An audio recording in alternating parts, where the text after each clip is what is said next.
They're guys. They do magic. They are the Magic Guys. Ladies and gentlemen, I don't believe this. We are at episode 193 of the Magic Guys. Up to my right, we got Nick K. Welcome to the show, friends. And on the other side, we got Mr. Master, Doug Kahn. Bonjour, bonsoir, and everything in between. How y'all doing? That was pro. I'm doing really well, man. And, I've been a little unwell, like just over the last weekend, just too much being a magician. It's all good. Yeah. But hey, I'm Josh Norbito, one of your wizards today. This is the podcast where we chat about our lives as magicians, interview really cool people in the field, and share our shenanigans. As we can see already in the chat, Nick, who is joining us on the live? Because you could watch this live. In the house, we have our good friend Thomas Conger, Tim Askin, our good friend Scotty P, who is doing so well in the magic realm, who's been listening to our episodes regularly, taking our advice, reaching out to us for advice. Bro, you are so good. We are so proud of you. So let me tell you what's happening, fellas. As we're a little low on attendance in the United States, I don't think half our audience has figured out it's been time change, and it's actually an hour earlier here now. So in about 45 minutes, everyone will roll in and be like, what's happening? We're late. Yeah, true. And also in Australia, it's Melbourne Cup Day, which is a big day for horse racing. So everyone's like going out to some kind of luncheon event, which, Nick, I'm assuming you're gigging somewhere for that today? No. I don't want to say it as a slander, but they don't pay that much. You can say it. Those gigs don't pay that much. I don't know what this is. What upsets me, like the racing industry, horse racing industry, is a multi-billion-dollar industry, and they can't fork out for decent entertainment. You know what I mean? Well, like, it's the actual venues putting on a spread for people that come and watch the game. At least in Brisbane, they're coming to watch the game on a TV screen to watch the race. Yep. So it's not like it's the Melbourne Cup per se, but it's these venues selling ticketed seats that are, over here, like over the years, I've sort of ran through every venue, and they've all just sort of eventually gone, that's too expensive for whatever reason, even though it goes really well. And I'm in the same place as you. So I know a lot of guys are booked today, but let me say, last time I did it, it was a really good time. So I'll save that for a gig story a little later on. What about the Formula One? Did they take care of you, Norbito? Dude, yeah, Singapore knows how to do it. Formula One paid me, it might be the most I've ever been paid for an event, just to help that fuel my fellow Magi's. And they also let me bring my partner, gave her access, gave us an extra suite in the hotel to accommodate 2 people. Like, that was great. That was just really good. A little bit different to that's how you want your talent coming into the event. Comfortable, Not like, we're making grunt money for this thing. Ugh. Yeah.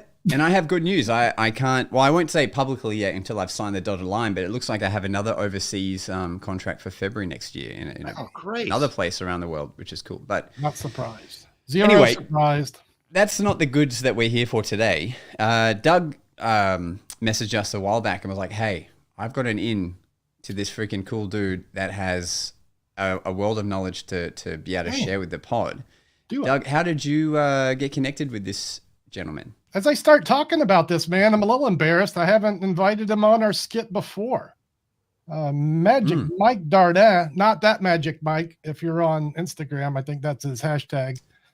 Boy, we go way back. I'm going to guess about 30 years. That's how long he's been a professional. And I remember when I was managing Warpo's Magic Shop in the early 2000s, he was always hanging around that joint. We'd bump into each other at gigs back then. So we've been working shoulder to shoulder in New Orleans for nearly 25 years. And, Mike's born and raised here. And wow, did he make things happen really over the last 10, 15 years? I can't list all the accolades. There's been so many, but he decided to attack the magic world of, the contests. He started entering all the contests in the States and even internationally, even competed at FISM. Has accumulated over 30 awards. I read that on his website. Damn. That's probably a lie. He also lies a lot. That's Mike Dardant's skit. I don't know. He'll tell us. He probably will just come on and list them all. So yeah, a true professional, the hardest working magician in New Orleans, an international award-winning act. This guy is multi-talented. He's going to tell you about his acting, his improvisation school and classes that he does, and juggles. There's lots more. Let's bring him on so he can talk about it. Michael Dardant.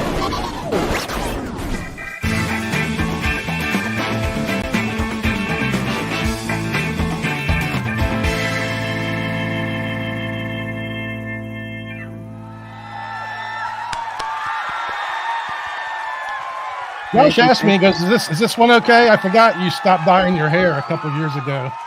I should have picked a different thumbnail for you. Right. No, but I used that picture for so long that it's like iconic. But yeah, I look at it and go like, who's that guy? Right. Well, let me just say what a wonderful problem to have, Michael. Now, for the listeners for the first time, please tell us who you are, what you do. Well, I am Michael Dardant and I lie for a living, like Doug said. And actually, I don't know if he saw this on my shirt. Look what my shirt says. Lies, lies, lies, lies, lies. Whoops, sorry. Yeah. There you go.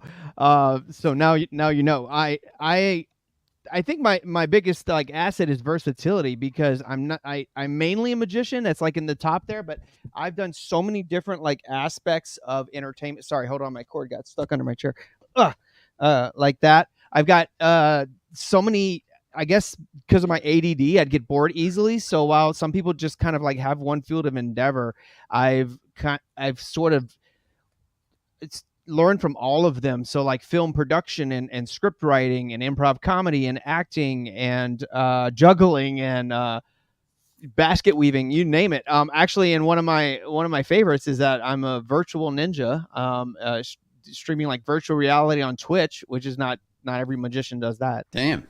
You're doing what's the platform? Is it MetaQuest with Well, actually I use both Quest and Steam, and because I have the two different systems so that I'm using, and I have an entire green screen room behind me so that they can see me in mixed reality. Yeah, so you're like in it and they're watching you as though you were in the game. So I'm the game, and so that's why I dress up. So that's one thing about like I've always been a stickler for staying in character and, having characters. I love dressing up, like getting in character. And I noticed that a lot of people were in this mixed reality, but they weren't dressing. They're just in boxer shorts. And I was like, no. I'm going to be the ninja. Like I'm the game character. You're watching me now, a live person, do these things. And it's funny because people tune in and, the screen, you're like this big on the screen, right? So it takes them a second to realize, oh, this isn't an avatar. This is an actual person in a costume, right? Or as I call it, a uniform.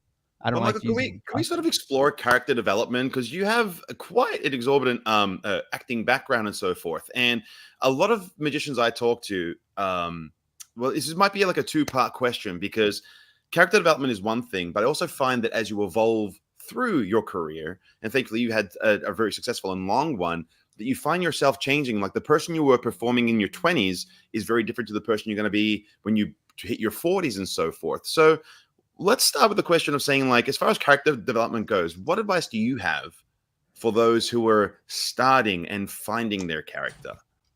Well, I would say for me, it was actually easier to develop other characters than to figure out who I was, like what my own was. I would say that took years to master. That when Doug first met me, I was just trying to figure it out and trying to, just figure out how to make this trick work and make it entertaining, and not knowing how it was actually me or who I was. And I feel like that took years, whereas it was so much easier and more fun to just go like, who's this character? What kind of accent? What's the name? Does he have a mustache? Like, and that is just more easier and more fun. And I've just always kind of loved like delving into the world of being someone else. So like one of the main characters that I do is sort of an extension of myself, which is Cousin Cajun Mike, who is, since I'm from Cajun country and I started realizing that everybody loved that. Oh, there you go. There's cousin. I have the program from the Society of American Magicians convention where Mike produced a couple of shows. You did this one too, the Masquerade Magic. That was a good one, but this is the one that showcases your character, Cousin Cajun Mike, and Cajun accent. So question about Cousin Cajun Mike: is he your stand-up character? Basically, that it is a stand-up character. In fact, people have asked before if I could show up somewhere and do Cousin Cage and Mike doing sleight-of-hand magic. And it's so funny how, okay, I get their thought process, but to me, I was just like, obviously, no. Like, why? How would Cousin Cage and Mike know anything about sleight of hand? That makes no sense. Like that, because it just doesn't fit the character. He, like, basically, I'm a couillon, as we say in down south. I'm a doofus, and so like for him to all of a sudden be smooth and slick and fanning cards, like what? That just would not be his character. Now him messing up magic tricks or doing gags that where he's trying to do magic but reveals it or whatever, or drops it on the ground, that makes sense, you know. Well, in his defense, Gambit's Cajun, right? And he's pretty swift with cards. Gambit is Cajun, y'all, and that makes it hard for him to be smooth with an accent like that. But I learned that girls love it because they be like, talk to me in Cajun. And I'm like, it's not a language. And I don't have to impress you guys with card throwing skills, but they used to call me Gambit in high school because as I was learning sleight of hand from 13 on, I would throw cards everywhere. And I have more reason to hate Channing Tatum than anyone because not only did he steal my stage name for no reason, he became my favorite character in the world. It's true. You were the first Magic Mike in this. You were Magic Mike before Magic Mike was a thing. No card tricks in the movie. Magic. Spoiler alert, he didn't do a single card trick as Magic Mike. Yeah. That is weird. That is such a good play on words and opportunity, you know. But then he plays Gambit, Well, that you got to give him that. I mean, you know, that kind of makes him cooler than any of us. The fact that he gets to play Gambit. But I watched the whole movie and I thought, well, at least they're going to explain it. Like at some point, they're going to explain where he got the name. Like, did Matthew McConaughey make it up? Like, they never. There's no like, why isn't he dancing Dave? You know, or stripping Steve. Stripping Steve would have been better. I would go watch that movie. Yeah. Or like Dong Doug or something. Yeah. Wayne. There's so many. Where's the magic coming from? Actually, that's the name. They have a version of it that they dubbed in Korean, and I believe that's the title. They changed the title up. Yeah. Let's go. That's awesome. So I'm curious, Mike, your magic character, which I believe is you, right? It's not like, like it's definitely Michael Dardant, right? I would say that that's the closest to me. That basically when I'm Magic Mike, it's really just me in my element of like, I enjoy being on stage and here's my comedy timing. Here's what I feel like is the way that I present. And, other than that, the only difference may be that, on stage, like I never curse, and maybe when you meet me in person and it's just really me hanging out without the hat on, then maybe I'll get a little more blue, but not even that much, because I'm pretty like it doesn't fit me, Mm-hmm. So yeah, nice one. And can I ask as well? So Doug was saying all of these accolades with magic competitions. That's sort of a funny thing in the magic world. Like people are like, do I focus on trying to figure out how to get gigs as a magician, or do I try and, do competition acts? Like what benefits have you found to like committing to entering these competitions to like improve your act, or like, do they differ to what you might do in the real world? Like what's sort of been your process throughout your life of differences? That's an excellent point and great question, because there is kind of a question of that. Like when we talk about like who can represent the United States in FISM now and do a good job. Well, the people that we think of, we go like, why would they? Why do they need that? Like, why would Lance Burton have to go back over to FISM? You know what I mean? Like he's, and so the reason behind it, I would say twofold. One, I felt the need to prove myself in the magic world. But I think also that there really has to do with the second part, which is to prove myself to me. I feel like it really was about that. I needed that to prove to myself that I can justify my price. I can justify my talent. When a client is talking to me, I can say, hey, look at the site. I did it. Mm-hmm. I prove that I have the accolades to prove that I can even stand out amongst my peers, that my own peers, they respect me and they appreciate what I do. And so look at the hair. And so you're holding the first place International Brotherhood of Magicians trophy. Is that correct? Yes. And that was the first one. Yeah. And then you just went on a tear and you ran around the world collecting all kinds of trophies. I'm in your gallery. We're looking at pictures on Mike's site. You did a comedy act. Here you are with Kitty Chaos and Trixie Minx, yes. Each of which were featured in your award-winning show. Is that correct? Yeah. So there was actually 2 acts. That was the other thing that I did was I went like, if I'm going to make these trips and I'm going to be traveling all over, going to these competitions, I may as well like double my chances of taking home a trophy. So I was entering close-up magic and stage magic the whole time. Now, most of the awards are in close-up magic. So most people know. Oh, hear me? No, I said smart. I was pointing my head to smart. That was your ear. Okay. I wasn't aware that you had done that, Michael, but that's super smart approach, man. Double down. Actually, in Quebec, there was no rules about how many categories you could enter. So the first time I've been to the Festival of Magic in Quebec, like maybe 8 times, and the first time there was 5 categories. And I asked, how many categories can you enter? And they're like, as many as you want. I entered all 5 with 5 different acts and took first place in 2 of them. Wow. And because like in the first and only time I ever won a mentalism award, which is like, Doug knows I'm not really a mentalist, but I won first place in mentalism because that's the act fit that category.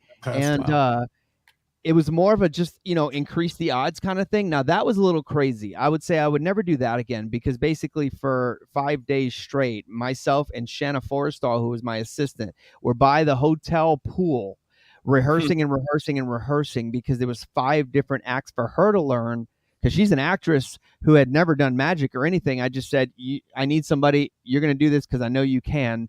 And she had to learn 5 acts in 2 weeks. And who is this? Shanna Forrestal. Brilliant actress that I've worked with. A quick plug for a movie that I'm in called Trailer Park Jesus from a few years ago, and she plays my wife. Trailer Park Jesus is hilarious. I definitely recommend being on something or drinking something when you're watching it. It's that kind of flick, But the great thing is we're working on Sean Gerwin, the director, is working on the sequel. He's working on a script right now for the sequel. You won some awards for that, right? It's an award-winning movie? We won I think 13 awards at comedy film festivals, and most of them like comedy related. It did so well on the independent market. Yeah. It's available on Amazon, YouTube. It's just never, it's not a blockbuster hit. It's not an Avengers movie. It's, an independent film that was filmed here in Louisiana. Yeah. When you're doing that, is it just like a labor of love? You just get together with some, fellow filmmakers and just put the best effort you can? For the most part, it is. In fact, to give you an idea, I framed the check. I didn't bother depositing the check I got. I framed it with the movie poster, so it's in there. Which anything's possible, though. You're right. You make a good film, and you never know. So. You never know, and the thing is, why would you want to get away with that? That's kind of one of the problems in that balance that you try to achieve in our industry is like. Once you start getting paid for it and you realize you need to get paid for it and you want to get paid for it, you kind of have to say no to when you're not paid for it. But when does it stop being a labor of love? And it should it? So like that shouldn't stop you from making it a labor of love. That should kind of always be the priority because that's what makes it about the art and makes you shine in what you do is the fact that they can tell you love this. You love what you're doing here. When we watched the the screening of one of the many versions of Trailer Park Jesus, it was like still 7 versions away from the final, but there was a couple of the director's friends there watching with us and just like 5 of us on the couch, and at the end Sean goes, well, what do you think? And the guy sitting next to me goes, oh, I really love that Paul character, which is who I play. And I think he's like making a joke, because I'm sitting right there, and he goes, I love that Paul, he was so amazing, and he's going off, and Sean realized, he goes, you realize Paul's sitting right next to you, and he looks over and he had no idea. And that to me was the best compliment I could get as an actor ever. The fact that I'm sitting next to this guy while he watches me an entire movie, not knowing that it's me, that I'm him. There it is. Yes. So there's Jesus. Jesus turned water into wine coolers in this movie. Jesus turns water into the Trailer Park Jesus, of course. The Trailer Park Jesus. Basically the entire I don't know if we can talk about Acid. The Unicorn, by the way, that's the director. The entire movie's about this trailer park on acid is essentially, what the plot line there. Sounds about right. Yeah. Gee, that's a really out there plot. When I did check your sort of the accolades and things you've been involved with, I want to see if I read this correctly. Were you in a movie called Where Strippers Go to Die? Yes, I was. And guess what? You know what the answer is? New Orleans. Bourbon Street. Exactly. We figured it out. I used to go watch them die, literally. Yeah, you can see it happen. I feel like there's an in-joke there that us on our side of the planet, we kind of don't get. What's the connotation there where strippers go to die? Could you fill us in? Yeah, so these guys are from Australia. So what a strip club is... I'm not a strip club kind of guy, but I've ended up in a couple of times, and you end up in one or two here that's the wrong joint, and it's just jaw-dropping what they'll put on a stage in this city. It's really like... its own form of entertainment. That's kind of the dichotomy there, because that's not what the film is about at all. It's like a horror, like drama, murder mystery thing. But the whole joke about the title is the fact, it was a drama. It's not a comedy by any means. In fact, that's probably one of the only dramatic roles that I can remember. And Shanna Forrestal, who I was just talking about, was also in that, was there and helped me through that, because I was like, I'm a comedian. I don't know how to play this. And she was amazing. Just in 10 minutes, the acting instruction she gave me is something that I'll never, ever forget, and that I've been able to apply to everything. But the joke of the title is that, as Doug said, like, if you ever been to a strip club, like, that one of the best questions you can get on Bourbon Street is, which one should we go to? Because, you got your ritzy high-end joints, and then you got what we would call, like, your truck stop on the way to Alabama, where they can't even serve alcohol because that's too risky. Like, that's there's a difference. Yeah, wow. There's, just like there's a difference in good magicians and bad magicians. There's definitely the location. Let's talk like a little transition from like your independent movie stuff. You do a lot of work in this town also on the professional television end of things. We're pretty busy here producing TV shows in New Orleans, and you're always doing something, CSI or whoever's filming here. Yeah. I have had some interesting roles, and I realized that they usually look for me for interesting roles, so that can work for you or against you. So, like, for example, I want somebody to think of me for a role that I could fit, and that if I look the role and I can bring some talent, not just because, this requires juggling or sleight of hand. So I would say that a lot of times they think of me for specific reasons. Like, for example, I played the Silverman in NCIS, where I was the living statue. They knew that I had performance experience, and I had been in New Orleans. They figured this guy could, he knows something about street performing. He could play this role. I was the only one that showed up to the audition completely in character, which amazed me. That's another time when I was like, no, Cajun Mike doesn't do magic. Why would you not come to this audition painted silver? It's to play a silver statue. Why would you not? That doesn't make sense to me. And of course, and got the role and nailed it. But that you want to be kind of considered for you want the challenge of being able to go to after roles they wouldn't even think that you would be able to kill, but you kill it in the audition. And I will say that I've been very, very busy with auditions. Now, how many roles do I land? I don't even care anymore. Like I said, labor of love. You just do them, send them off like little birds, and like maybe it'll come back to me. Probably not. And I actually did the math, because I keep all my video files of the auditions, and it took 100 auditions to nail the last one I did on Disney Plus. So it was over 100. So it was actually 100. And so, like, how many people are going to play that numbers game? Are going to take it that serious? They're like going to do it. Persistence. Can you talk a bit about that process? Are these online auditions now? Is that a common thing, or? It is now. It wasn't before. It used to be that every time you had an audition, you'd have to drive somewhere across town and get in front of the casting director and, try to memorize it before you got there, have the sides with you, figure out what they're going for. Since COVID, we started doing online auditions where it's you and your own camera in front of, like, this screen behind me actually flips around and becomes a blue screen. So you want your audition in front of gray or blue, not a green screen. And you film, you set up good lighting. You try to have somebody hopefully read with you, because it's really difficult, if there's nobody there, because normally the casting director would have a reader. So if there's lines and someone's reading back to you, you can't really do that without. So there is that challenge, but it does make it more accessible. Like, I've been able to, I don't think I would have been able to do as many of those auditions every time I had to drive across town. And so that accessibility makes it kind of like, why not work hard? If some people, like, I might get the role because I got up early and did it. And that's one of the things, is like, if you just get after it, like, these are simple, knock them out. Who knows what they're looking for? Don't worry about the rejection. Who cares? That was 99 no's to get one yes, but that one yes was awesome, and it was fun, and it was worth it. And like, the 99 no's were worth it too, because those were fun as well. And those were different characters that I got to have the challenge of. So when I get aggravated with it, I haven't nailed one in a while, I just remind myself of that, you know what, who gets to get up, have fun playing a new character each day. So just do it. Just, why not? Show them what you got, and they can reject you as many times as you want. There's no limit. That's the thing. There's no limit to the amount of rejections you can get. No one has said you can only get this much rejection. You can do it all your life. It's great. I think a lot of people fear that rejection and fear, and assume it as a type of failure. Do you have any advice for people who are too afraid to even try that sort of thing?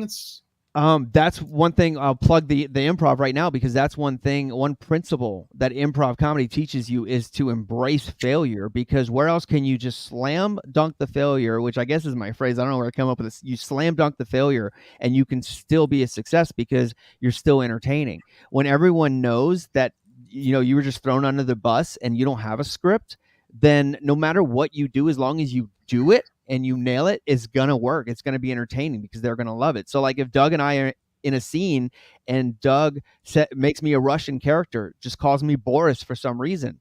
Now, I might have a great Russian accent. I might have a horrible Russian accent, but either way, it's going to be hilarious.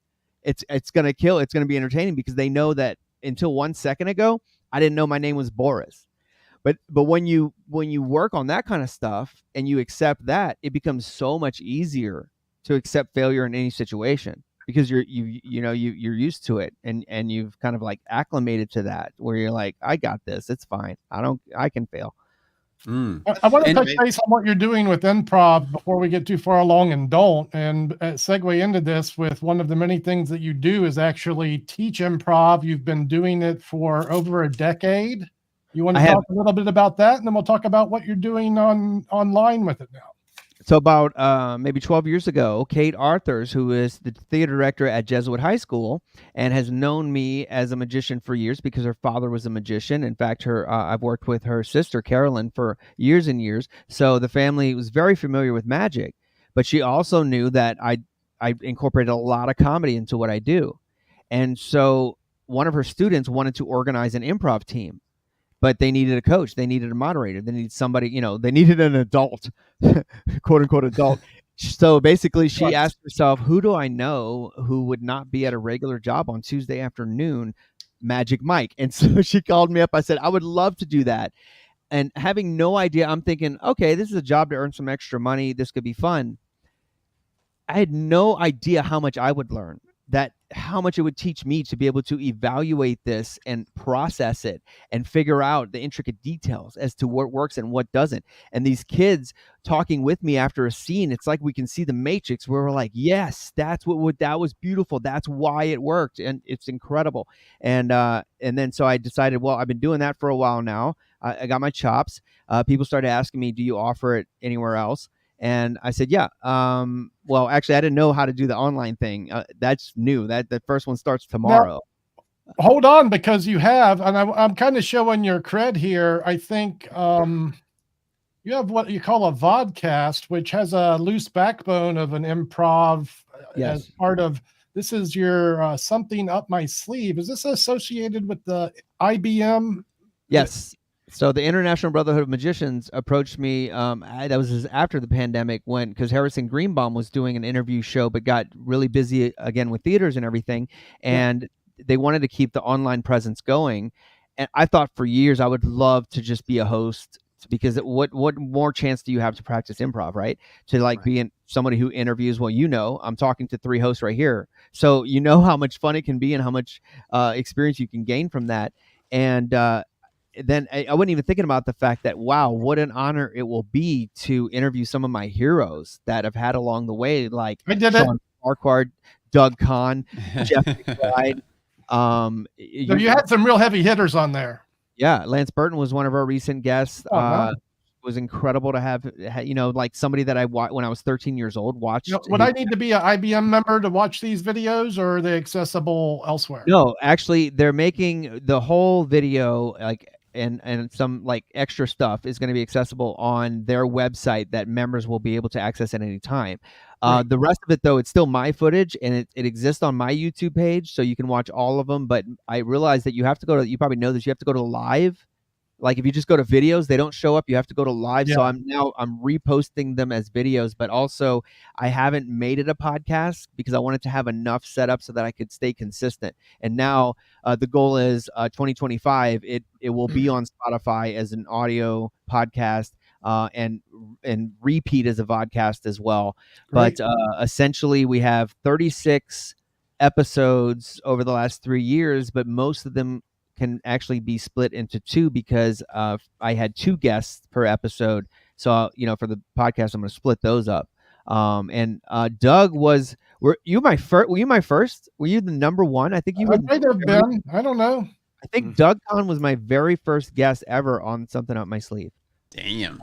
Yeah, and it's because I was like, I know who to call. I know who can make this rock. I know who's right here around the corner.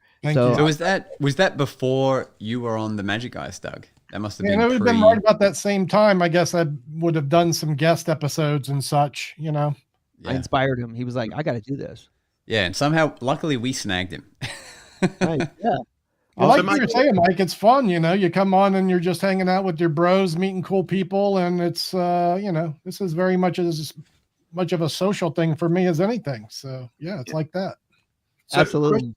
Question about the improv, Mike. I think that practicing some of the techniques taught in improvisation is kind of important.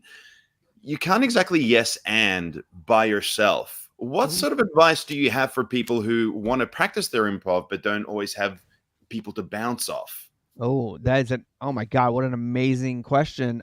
In fact, what I tell magicians is that practicing improv is kind of like practicing a watch steal or a classic force, because you're not going to be able to do it on the mirror. Although you can start to do it in your head when you really get the concept, and all of a sudden you'll have these moments where you're like, did I just script that whole conversation that I had because it went exactly how I thought it would? Because I kind of like forced that yes and along the way. And essentially that's kind of what's happening in a classic force, right? We're yes anding them. We're watching their movements. And that's exactly what's happening on a physical level. And so one thing I point out to people is that when you don't have a partner, first of all, that's why I didn't really know how to claim these or name these principles, is because I hadn't had the proper training where like actual improv training, but these things were working for me along the way. So as an individual performer, when you don't have somebody on stage with you and you're the show, unless you're only performing like to music, apparatus type stuff, anytime you're interacting, that's improv, because the audience doesn't have a script. This volunteer doesn't have a script. You might think, you know what they're going to say when you say pick a card, but you don't necessarily. And it doesn't always go as planned. And so those are moments definitely where not only do you practice, but you store them, because when something happens, like just the other night, there weren't supposed to be any kids at this show. It was a big birthday party show. They sent me what the invite was, and it said, please don't bring your kids because this is an adult party. Sure enough, there's 3 kids there, and they're sitting in the front row when I'm performing my magic show for adults, right?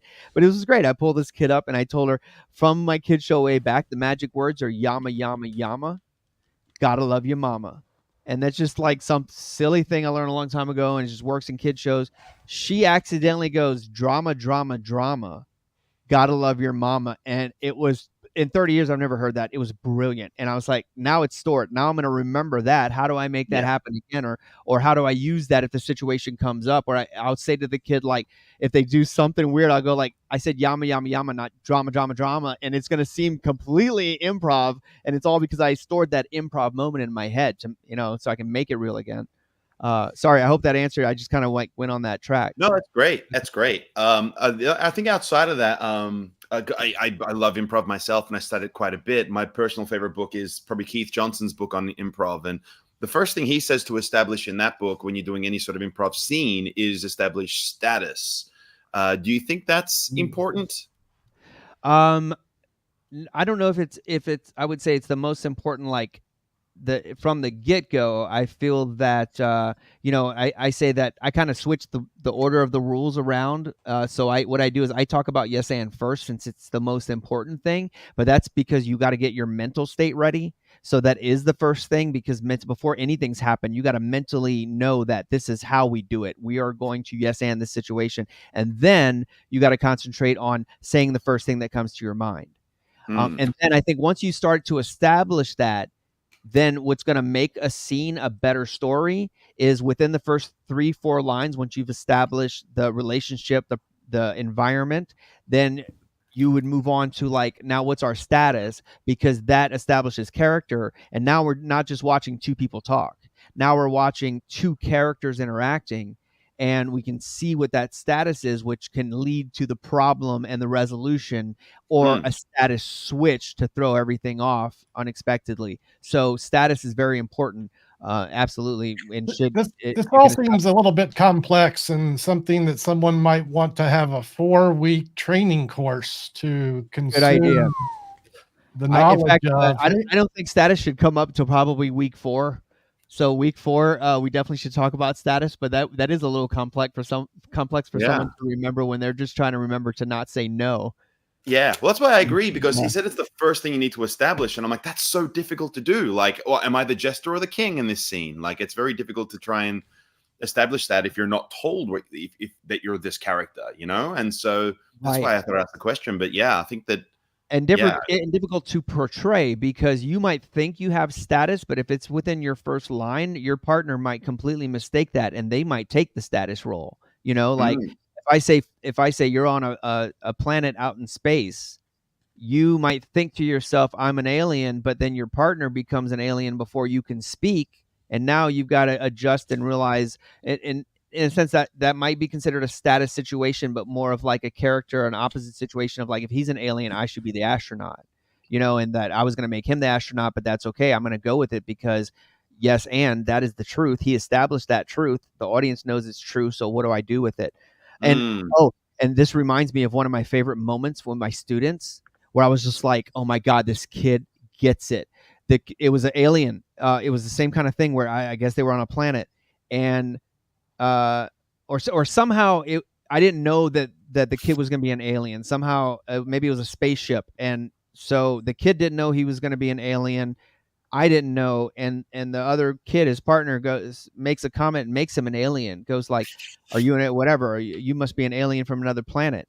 And his response, his yes, and he goes, boing.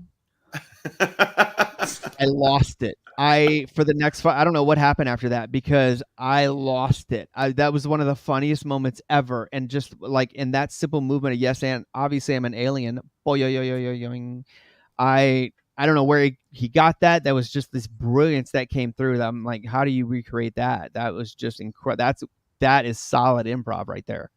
All right. I can only see this going in one direction. I feel like we should on this pod try some kind of improv exercise now, where I would love that. Is there a way to do this on Zoom that you're familiar with, Michael? Or well, and we had to, and here's how we figured that out, and this is why I realized that online improv courses weren't available 5 years ago.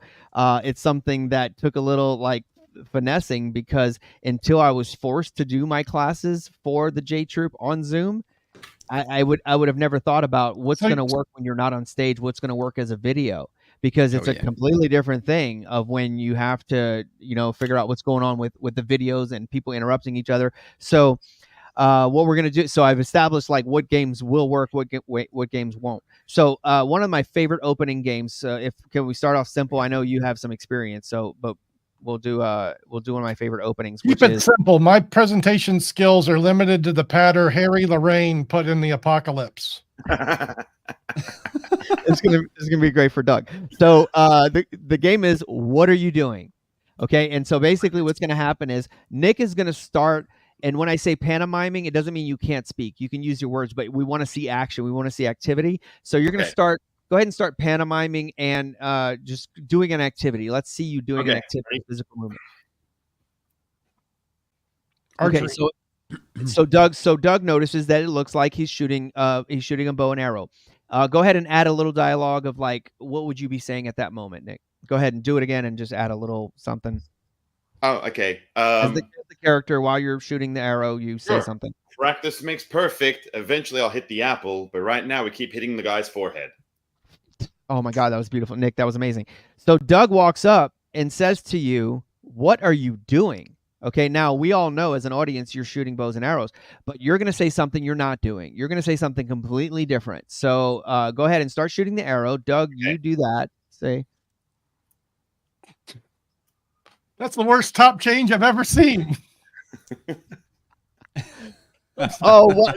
Oh, that was. I think you were meant to say, "What are you doing?" Right? Yeah. So that was great because Doug just represented what I mean by slam dunk the failure.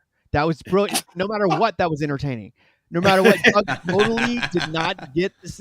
I did not explain. That's my job as your coach. I did not explain it well enough because Doug didn't get it.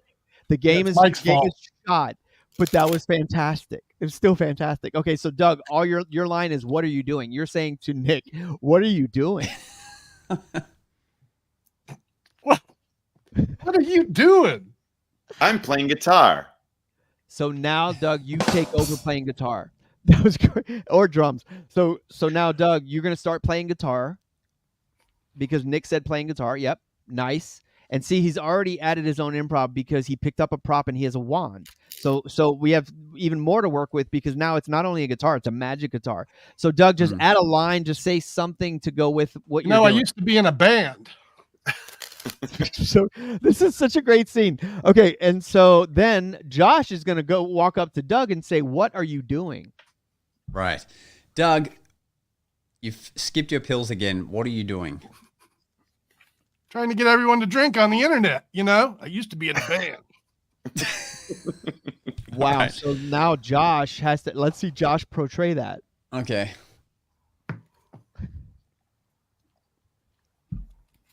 Yum, yum. This is tasty stuff. That was perfect. Okay, so that is the basics of the warm-up game. What are you doing? And as you can see, there's principles in there. We don't have to go into them now, but you're definitely yes-anding each other, and you're forced to. But to make it a little more challenging, what you do is you get 2 letters. And so whatever you're doing has to start with those 2 letters. Oy. So, Josh, give me 2 letters. 2 letters? Okay. S-T. Okay, so obviously, just like Nick, it looks like I'm shooting a bow and arrow, but the letters are ST. So now when Nick says to me, "What are you doing?" What are you doing? Stopping traffic. Yeah, all right. Now Nick is going to start stopping traffic.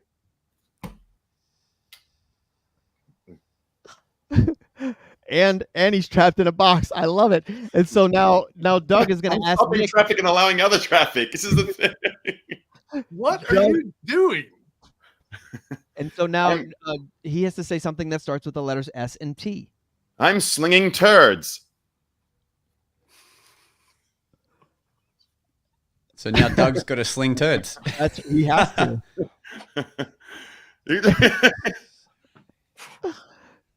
Doug, what are you doing?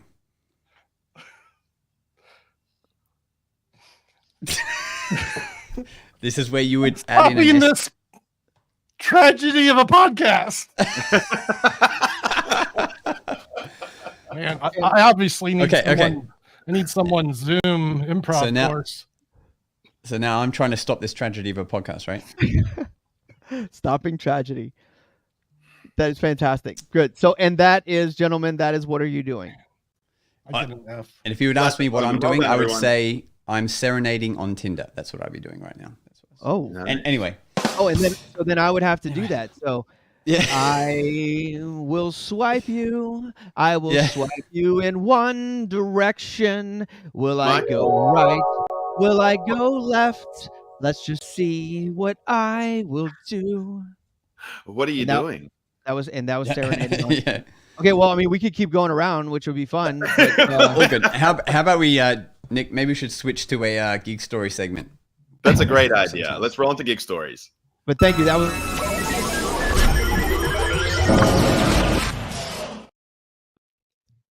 So gig stories is a section of the show where we like to talk about moments of magic, either while performing or going from our day to day. And who better than to start with our wonderful guest, Michael? Any cool gig stories, friend? As Doug knows, they are endless because, you know, when you perform in New Orleans, and especially in Doug's situation where you're street performing, talk about an improv situation, you got to be ready for anything. And if you don't go home with a story, then you weren't paying attention. I hazard to guess that this town is one of the toughest, most challenging arenas for anyone to perform in. All the parties have alcohol flowing. Everyone is in a party frame of mind. Usually my arch nemesis, Rockin' Doopsie, is playing Zydeco music with the volume cranked up to 11, and you can't talk over the music, and everyone's drunk. It's a hard town to work, right? Is this every gig, Mike? Absolutely. We live in a town where everybody in your audience is dressed like they're about to take center stage, and sometimes they do. And you know, John Goodman was quoted as saying, "I would never open a comedy club in New Orleans because everyone's so damn funny."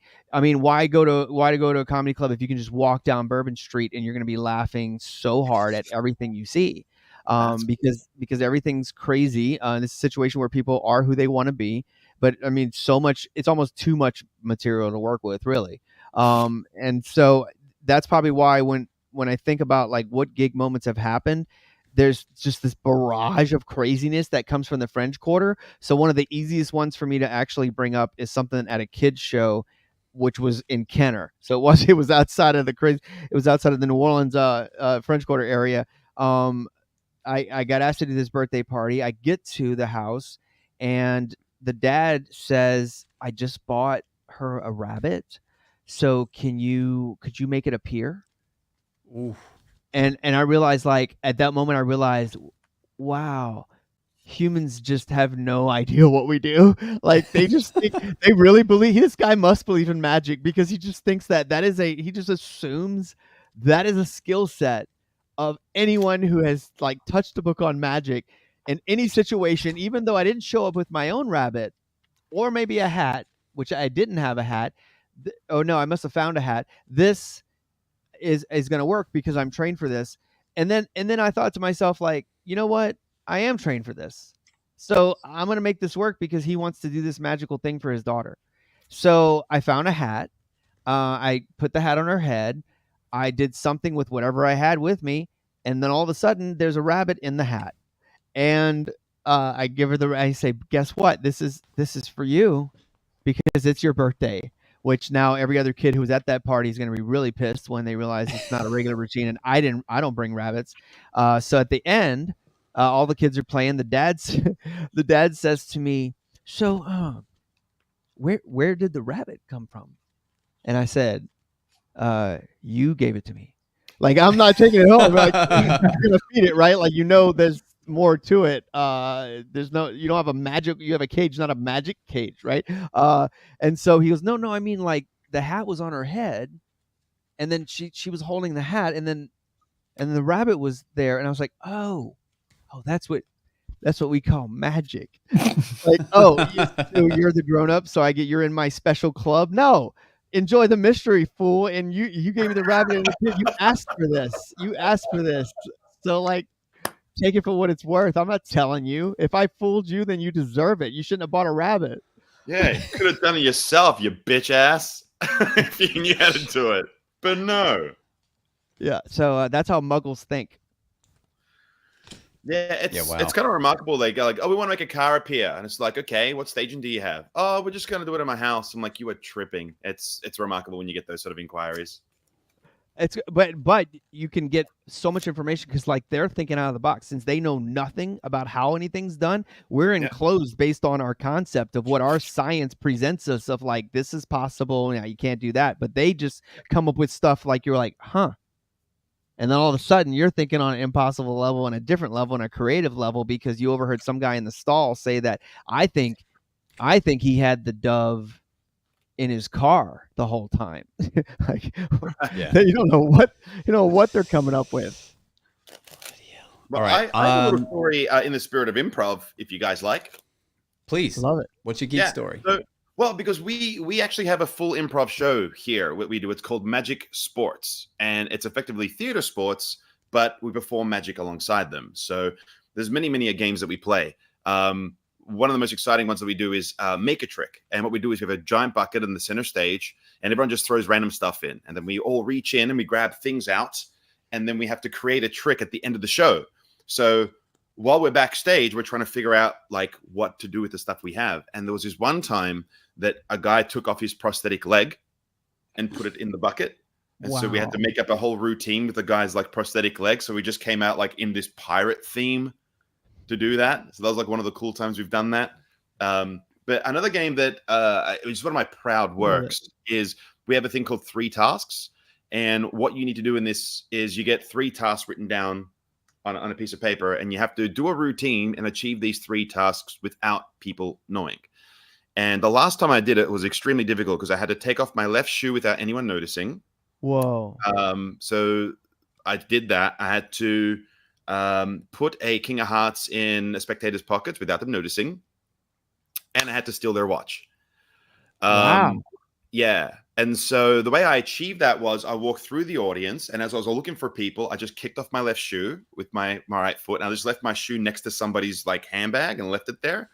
So then I came back out, and then I tried to keep the attention up here. So what I did was, in the action of them coming around, I thankfully have an index of cards. So I just index as I got them to walk down. I just in the matter of adjusting them, just pocket them straight up, and then I did a coin routine to keep the attention up here, and I was doing like muscle passes and so forth, and then I did my normal watch steal routine and sent them on their way in the action of like, oh, sorry, I failed the effect or whatever, on the way they go. And then I said like, okay, and then I had to explain what the 3 things were, and I go, I take off my shoe, everyone looks down and no one knows my shoe's gone, but it's next to this lovely lady over there.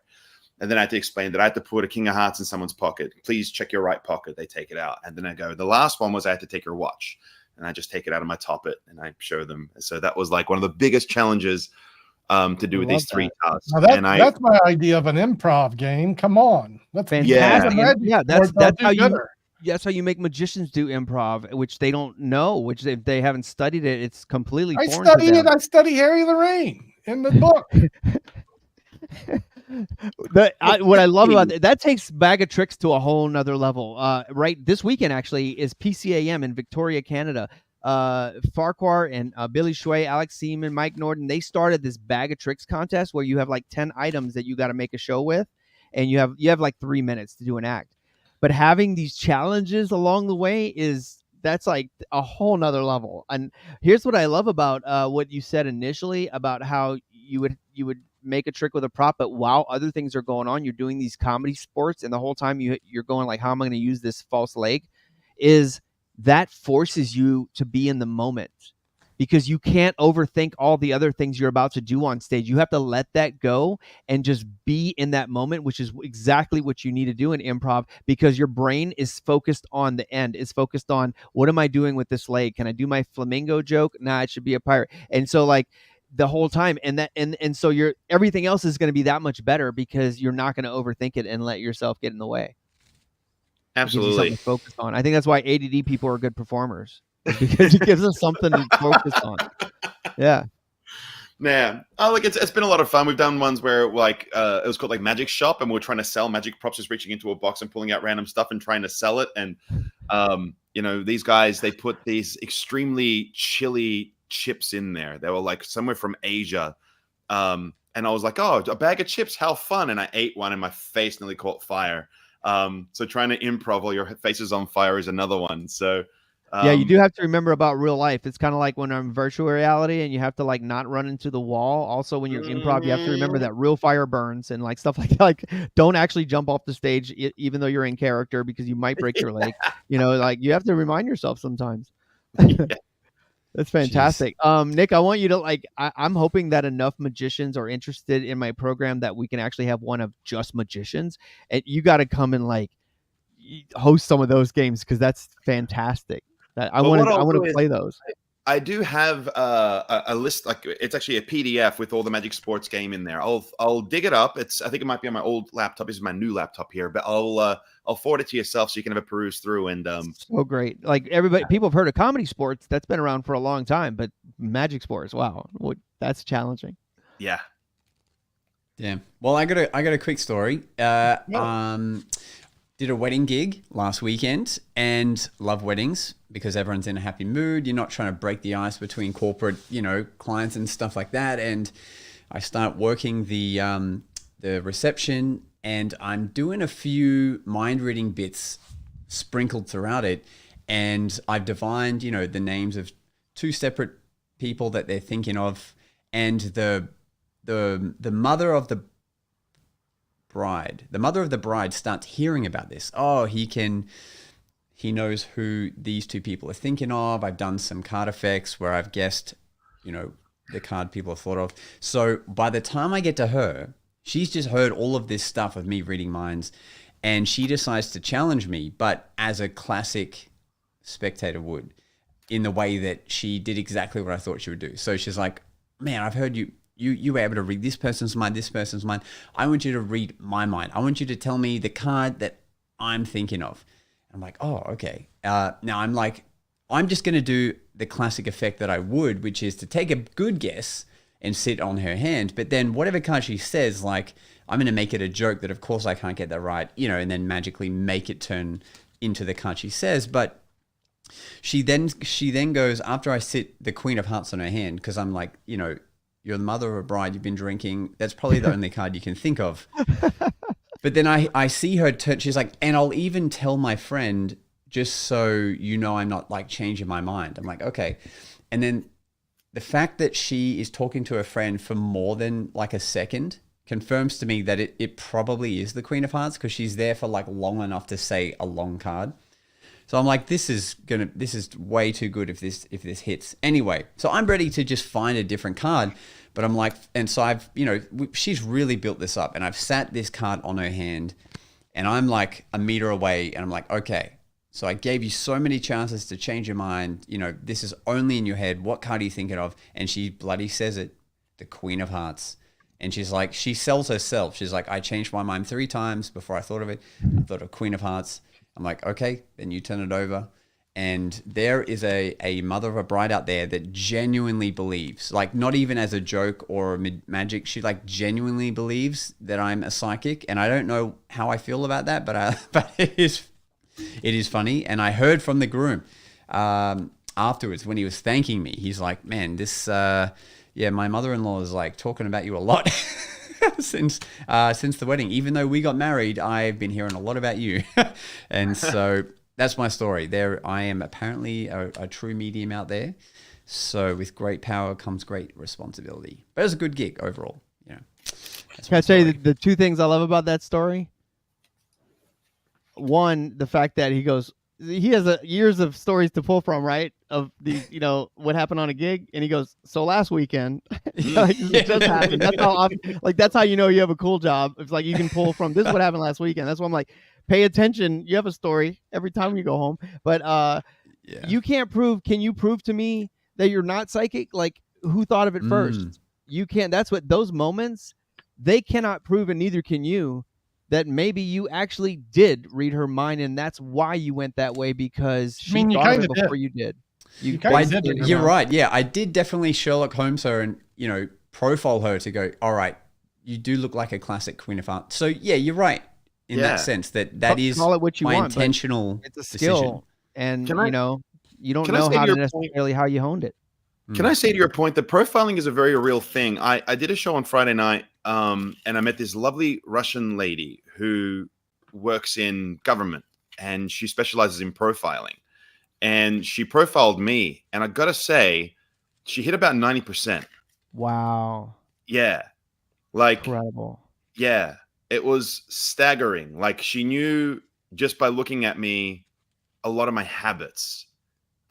She didn't know my history. She's like, can't tell you, like, she goes, I don't think that you're this and that. You might be like, I don't know if you're an only child or not. Like, she couldn't sort of gauge that, but she was just like, you're this, you're very regimented, you never smell bad, you take a lot of pride in your hygiene, you're this, you're that, like just things that you wouldn't think about that you would know about a person. You know, she's like, you change your toothbrush every month. I'm like, yeah, I do. You're obviously like, not from Perth. You know? Yeah. And Tim did ask, did she know I was in a band? And the answer was she didn't. She didn't. Oh, jeez. That was the 10%. She is everyone. We had, yeah. What? That's the wrong sound. Yeah. Before there was so many magic podcasts, and I started listening to like magic podcasts and other things. Like the ones that interested me the most was stuff about like FBI profiling. That I love that. It's crazy. It's crazy interesting stuff. And essentially that's what you're doing. You know, like I walked up to a table and I knew out of 4 people, I knew like this guy's going to be the alpha male. I can tell right from his mannerisms, he's going to be the jerk or heckler I got to deal with. And right when I walked up with my deck of cards, he goes, "Oh, you do card tricks? Let me show you this one." And he just takes the cards, does some stupid trick, and then just walks off. And it was like, boy, did I peg that? And all of the other guys are looking at him like, what a jerk. And I did my thing. Like he wanted to be my opening act. And it was just like, later I'm going, how did I peg that? How did I know that like of these 4 people, this guy was the one that was going to act that way? It's crazy. Actually, can I share something with you guys that happened to me just before we wrap up the episode when somebody does take your cards? So I was performing away at my residency on the weekend, and there was this gentleman who was like, "Let me do a trick," and I was like, "I wouldn't want to follow my act, but go ahead." And then he has this woman choose a card, and then he gets her to hold the cards, and he's getting ready to slap the cards out of her hand, and I just went, "Don't do that. Don't do that." And I just went, and we've had conversations on the podcast prior to this, Michael, just for reference. So we've just said, like, you shouldn't slap things out of people's hands. And we said, like, let's not do that trick. Let's stop. And I see him getting ready to do this. And for 2 reasons. One, don't abuse this beautiful young lady, okay, because you're trying to impress her. Don't do that. Number 2, I don't want my things on the floor. Yeah, exactly. I don't want to pick things that have been off the floor and then have other people touch them. It's just a point of professional pride and not a great customer experience that I want them to have. Was I wrong or rude by just saying, like, don't hit those cards? Don't do it. Don't do it. Trust me. And I feel like I did him a service saying don't do it. Absolutely. First of all, people need to have respect for other people's property and not just completely disrespect what is your essentially prop, not just something you keep on the shelf at home that you don't care about. And so I consider it extremely disrespectful if somebody takes anything that I have on me and throws it in the water in a drink or drops it on the floor or rips it or whatever. It's just like, why would you? I've gotten the habit of doing, if someone asks me and I'm handing them the cards or talking about them doing something, I literally say, as long as you're not going to whack cards out of people's hands. And oh yeah, 90% of the time they're like, oh. And we're tired of, and the other reason that, you know, it's completely ethical is we are tired of seeing the trick your uncle showed you. Yeah. Nobody needs to see that anymore. What I say now more than anything is, are your hands clean? Go wash your hands. And I genuinely mean that. I genuinely mean that because I wash my hands every hour when I rove. I do 3 hours in my residency and I wash my hands all the time. And I just last weekend alone. Spot on. Yep. It's the but just last weekend alone, I'll be very clear in saying this. Not one dude washed his hands after using the bathroom. I'm talking, he was on the can. I can hear him on his phone. He flushed and walked straight out. And he wanted to touch your deck. Well, erroneous of that. Like, I don't want people, like, go wash your hands. You can touch my stuff. Because I don't even want to shake your hand, pal. You know what I mean? Like, it's just, it's remarkable how gross some of these dudes are. So they're probably from Perth. Yeah. Well, on that note, friends, it's been a very fun and very quick hour. Michael, thank you so much for joining us. It's been an absolute pleasure to set up a friendship with yourself and talk improv. You know, do please hurry back should you have anything else to say. Gentlemen, is there anything we need to say before we wrap up? Well, in addition to, please, if you have the link to post, it starts tomorrow. Of course, we'll repeat it later. But if you want to jump in on the online improv course, go to the link right there on the site. So you have time to do that because 7:30 Central America time. We're going to be kicking this off, and it's a 4-part program, 4 weeks, 90 minutes on Zoom. So we're going to get that going. And, if that's something that's an easy, like, smash or pass. If that's something you're into, it doesn't matter that it's last minute. Like, that's something you're looking for. And in addition, the talk show I do, which I got to get you guys back so we can reverse things, and I'm going to ask you as many questions as I can. And that's called Something Up My Sleeve, which, I forgot to show you. I do have something up my sleeve. And that is where I interview magicians, and we do, just kind of an improv talk show interviewing magicians. It's been on the International Brotherhood of Magicians Facebook page. And by the way, here's something else. You can't even see something. Oh, wow. That's invisible. What? Is that because it's green? Is that what I'm seeing? Yeah, it's green. I'm totally green. Holy moly. Yeah. Yeah, he just revealed the secret. It was magic. No. Oh, that's right. It is magic. Yeah. It's something magic. Yeah. Wow. So you could make your head disappear if you just put enough of that green in bag front of your on? head. They have That's I mean, interesting. like, yeah. Yeah. Nice. Wow, this is getting creepy. That's awesome. So we're going to grab that link from Michael. So that will be in the description of wherever you're watching. That's a new word. Watching/listening to this. If you're doing laundry. I also believe Michael, on his podcast, he interviewed a guest that we actually have on next week, which is Mario the Magic Maker. I believe you had him on at some point, and I can foreshadow that on a tangent that we have him next week on the pod. Love him. Oh, don't miss that one. Jeez, what amazing guy. So fun. And I can't wait. And so maybe, listen to Michael's episode as a foreshadow to then joining us next week. Look, thank you again so much for having us. This freaked him out, by the way. Mario, as you know, who can like build robots out of cardboard. I did this I had a green drink, and I was like, watch this. And I was just kidding. And he was like, what is happening? Like, he messes with cardboard, not green screens. And he was just like, and then everybody's laughing, right? His wife's laughing. And then he still goes, I don't understand. How did he do that? She's like, I'll explain it to you later. That was wild. Interesting. So that's his kryptonite is literally green kryptonite.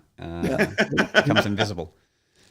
That's brilliant. All right, we're going to leave it there, my friends. We could talk all day, and we will have to have Michael back. But thank you again for watching, my friends. We'll see you next week. Thanks for listening. It's time for us to disappear now. But we'll see you again on the next episode of The Magic Guys.